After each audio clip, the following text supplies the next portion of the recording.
So next, I ask Professor Patricia Uberoi to talk about her views on this project. Her title is Asian Sexualities in a Comparative Perspective, Some Reflections. Please start. Well, thank you very much for that introduction. And it's a great pleasure to be here, to see some old friends, some new friends, and to regenerate the enthusiasm that this project has had since over a decade, since 2009. Now, let me begin with an outline of what I'm going to say. I will first talk about what provoked me to raise my hand and say, yes, I would like to edit the volume on Asian sexualities and be part of this project. The second is something to do more general, to do with what I see to be a lack of, in Indian sociology and social anthropology. You may realize that in India, we tend to conflate, not everyone, but many people tend to conflate these two disciplinary orientations. Then I will look at the challenges of the putting together just 10 readings to summate three or more, so many civilizations actually, and across history. Then I will explain the structure of the order of texts as I have made it, basically into two parts, one called Reinterpreting Sexual Histories, and the second called Contemporary Sexualities, Attitudes and Behavior. And finally, I will share some concluding thoughts with you. And perhaps if there is time, Emiko, may I ask you to keep reminding me of the time when there are just 2 minutes left to talk about particular papers if there and their meaning for me if there is time. Now, Patty, could you go to the next slide? Now, I call this the provocation to my ordering of the papers on sexuality or sexualities, and that has already been described so ably by Emiko, who Professor Ochiai, who was the prime mover of this particular project, and it's one which I completely endorse, I must say, from my experience, both as someone who has studied China. My original training was in Chinese studies and East Asian studies, and then my long-term professional residence in India, and a rather different point of view. And that coming from a training in Oriental studies, so-called in those days, now called Asian Studies in Australia. Now, so I fully endorse what she said, that there does seem to be a need to construct Asia from an Asian perspective, that is from the insider's perspective, and directly and without the mediation of European and North American academic circuits. Of course, we'll soon notice one problem with that Asian social scientists, particularly those who are part of the international circuits of their disciplines, social science disciplines, they are already, as it were, speaking two languages. The one, if you like, from their own perspective or the Asian perspective, but equally likely from a global disciplinary perspective. And lastly, I do believe in the translation and dissemination of textual materials as being a very, very important and enlightening task that has been taken up here and that must continue from in all ways. What is interesting here is we're all familiar with various volumes from famous Orientalist publishers like Brill, which do translations, say, of Chinese or Japanese or other Asian languages and civilizations, but putting them side by side within a set of volumes is something new. It's very exciting, and the papers talk to each other across these country-specific studies. Next slide, please, Patty.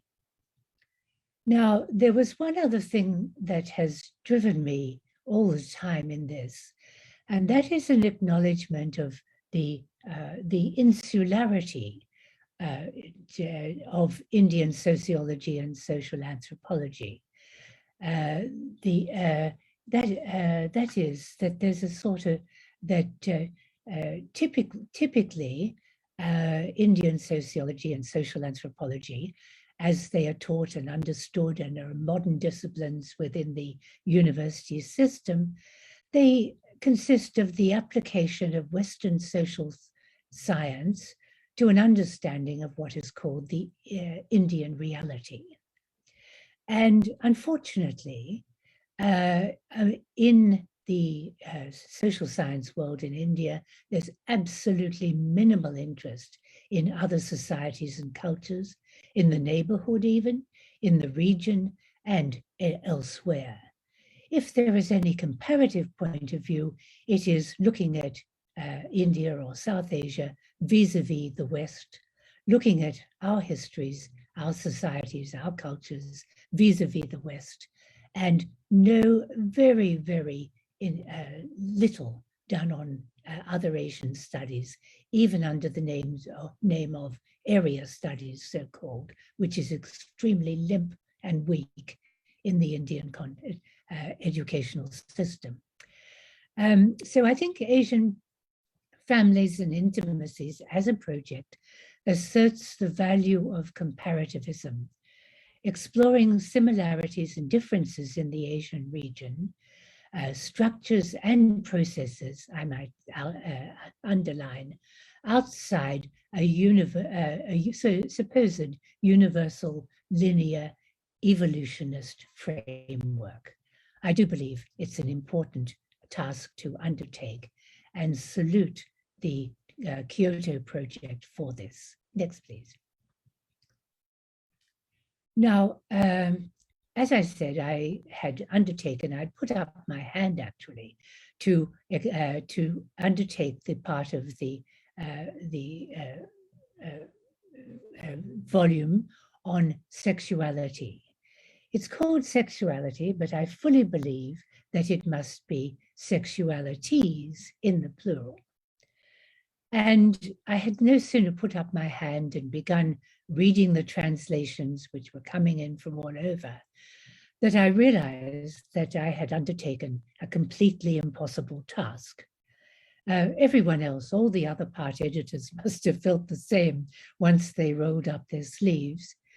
And one was able to end up here with just, I might say, 10 papers, in the case of this part on sexuality, from only 7 Asian countries: India, Japan, Korea, Thailand, mainland China, Philippines, Indonesia.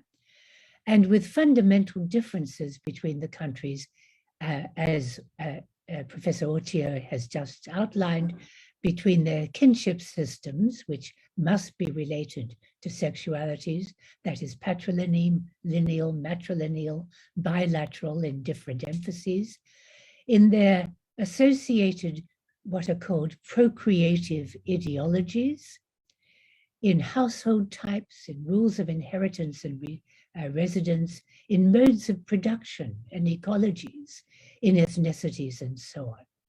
Yet, these same societies were geographically interconnected through millennia in ways in which our national boundaries and borders sometimes prevent us seeing in the round.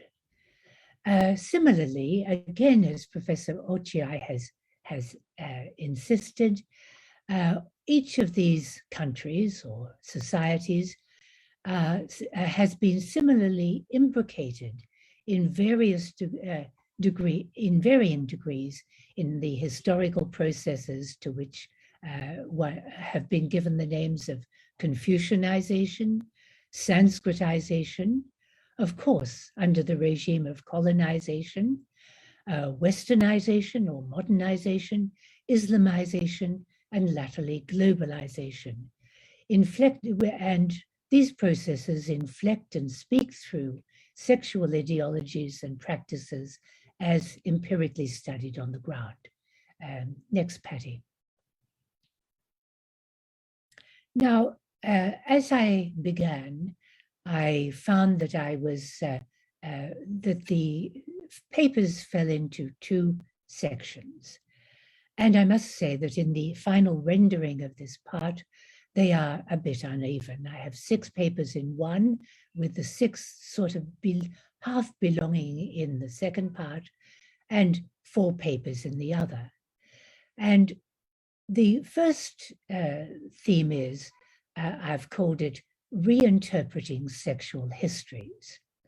In all the societies concerned, a major focus of academic writing in the Asian region, as in the West, I have to outline, or as from different political and disciplinary perspectives, such as feminism, there has been a great emphasis on the creation and reinterpretation of histories of sexuality from varying perspectives.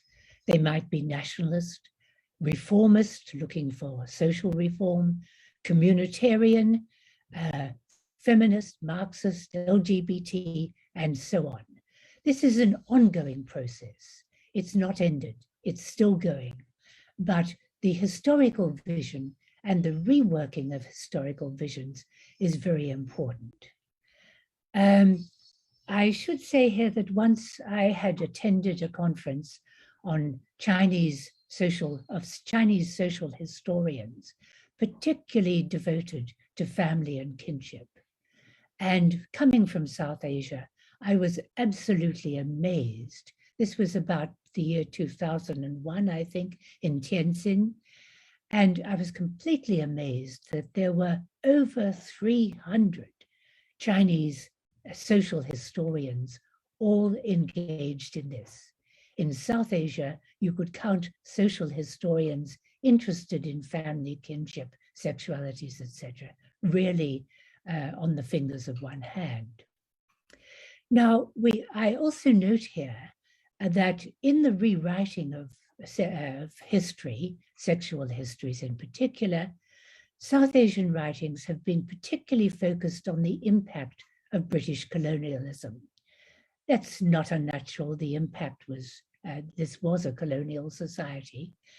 And the consequent demand in reaction to the colonial regime for the demand for social reform of customary practices in the domain of kinship and sexuality, those practices that were deemed primitive or uncivilized in the light of British and European Christian norms and practices, instead institute, or from the perspective of the mandate of a particular regime of incest taboos, like who you can marry, who you can have sex with, and so on, of the assumption of heterosexual normativity in the colonial period, the emphasis on the superiority of monogamy, and the production of an evolutionary scheme of the development of human societies from primitive times to modernity. Now, in this part, in the first part on reinterpreting sexual histories, there are 6 essays which exemplify the ongoing interrogation and interpretation of normative texts and historical materials in different cultural and national settings and from different disciplinary standpoints.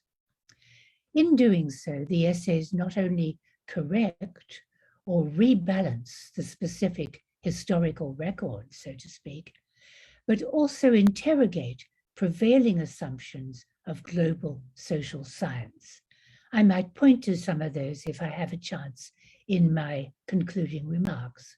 There are a lot of things that one sees as assumptions one makes in the light of contemporary social science, to which these texts actually talk and which contradict these assumptions in surprising ways. Next, please, Patty.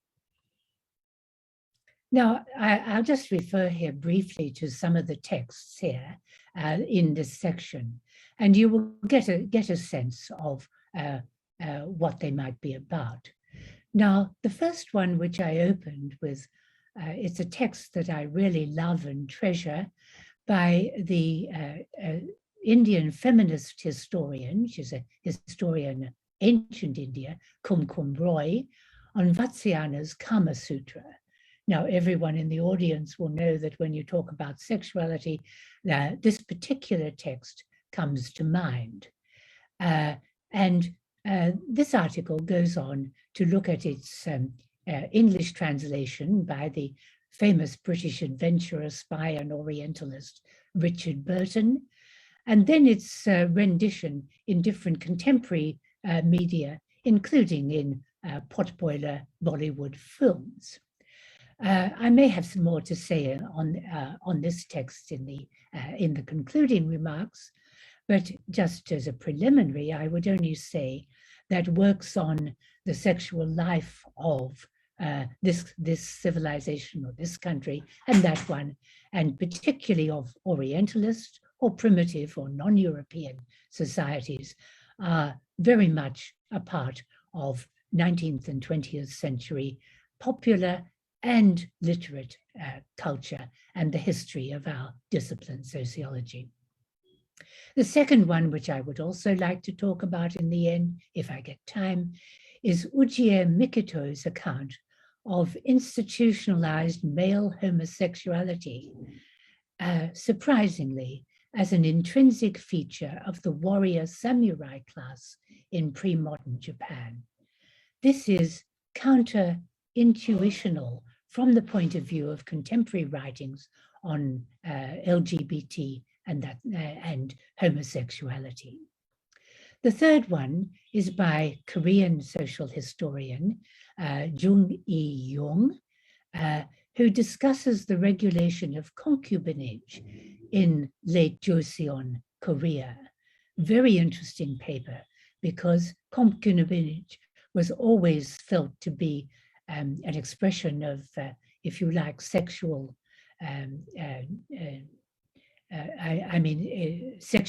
sexuality, and very much against the monogamous ideas of modernity. This particular paper takes a very new stance. Next, please. Now, one important thing that I have seen very strongly represented in South Asian feminist and social historical writings on this field is the recourse not only to classical texts like the Sanskrit Kama Sutra, but to looking at folklore. And and looking at folklore as expressing often quite contradictory norms, values, and practices. Now, this particular paper, and I believe that Tanis is going to talk to that later on, is about the folklore of a practice called night calling, which is, well, if you like, premarital sexual encounters, completely different from the normal picture of regulated Japanese sexuality.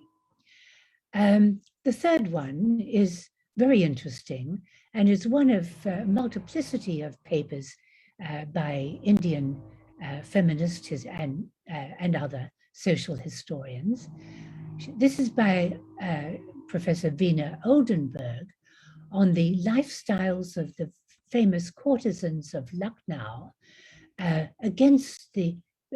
arguing against the prevailing understandings of the role of the courtesans as either victims or prostitutes.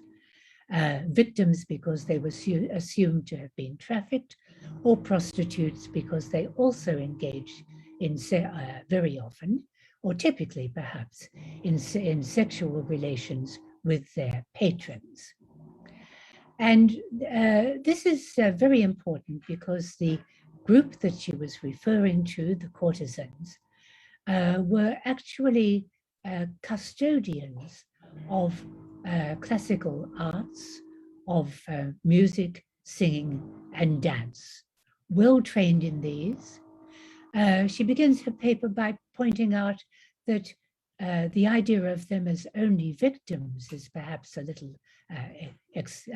overdone in its contemporary perspective, because although some of them may have led very unfortunate lives or be trafficked and so on, they were actually major property holders in the city of Lucknow. They moved in high society. Their voices and their dance forms were valued.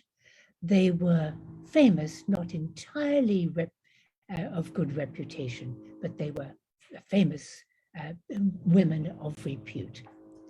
So after this comes 2 more minutes, please. Sorry? 2 more minutes. Okay, then I'll have to hurry up. And I can also add more later. This was Tanis Wongyanava's decoding of Thai sexual manuals and the pioneering study of the science of sexology in 20th century Thailand. Next, please. Now, much of the people may perhaps see that I was much more interested in these multiple decodings of the historical records in Asia. But of course, one had to address contemporary attitudes and behaviors. Much of the research on this, social research, is conducted under state auspices, or more importantly, under the auspices of international agencies, and directed towards policy formation in specific, supposedly problem areas. The favored methodologies here are survey research and statistical analysis, focused by things like focus group, supplemented by focus group discussions, etc. Now, the two areas of research, not unsurprisingly, have been population management and the control of sexually transmitted infections. And these are often conceived and conducted as country studies within broader comparative projects, but I should add, comparative projects generated usually by global agencies and so on. Increasingly, one does see, however, writings by members or advocates on behalf of sexual minorities. Now, could I have the next slide, please? I think I can't do more than just flag what we have here. The pioneer Chinese family sociologist, Professor Xuan Xi's attitudinal study of sexual attitudes of male and female unmarried youth in Chengdu and Shanghai at the turn of the 21st century. Very important breaking point in Chinese contemporary history. A fascinating analysis by Filipino writer Roland Tolentino on the Filipino nightclub macho dancer, both hypermasculine and feminized by nature of his class. Then we have from Indonesia, a first-person narrative by an LGBT activist on the silent secret of her lesbian identity, And finally, a culturally inflected account of something that shouldn't be missed from a volume on sexuality, a paper on the law of rape as amended in India and putting sexual violence on the front stage. Now I must wind up. Last slide, please. So individually, I'd like to say these translated texts invite comparison and contrast between and among different Asian societies, historically and in the present. And they also, in different ways, call into questions the theoretical assumptions of global sexuality studies refracted from Western settings into and onto Asia. I would like to highlight several of these, but perhaps I did want to mention the study, or Ujie's study, of Nanshoku homosexuality, male homosexuality, and the related to the Bushido culture.